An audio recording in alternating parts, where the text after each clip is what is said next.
अनि यत्रो अब नर्सरी क्लासमा पढ्ने बच्चा पनि हुन्छ जानै पर्छ बेटा आज गएपछि भोलि छुट्टी छ त आज ममा पापा दुईजना पठाउनु के तिमीलाई पुर्याउन जानुहुन्छ म आउँछु बेटा आज 1 बजे नै आउनुहुन्छ पप्पा म लु ल तिमी भन कति बजे लिन आउनु लु भन 1 बजे 2 बजे 3 बजे भन न कति बजे जाने त किन म्यामले पिट्नु हुन्छ बे जादिन तिमीले म्यामले माया गर्नुहुन्न ह म्यामले माया गर्नुहुन्न हो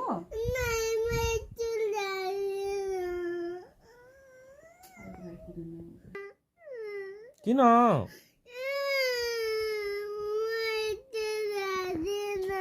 बेटा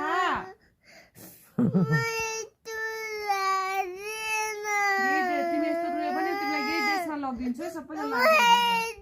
ए नराउनु बेटा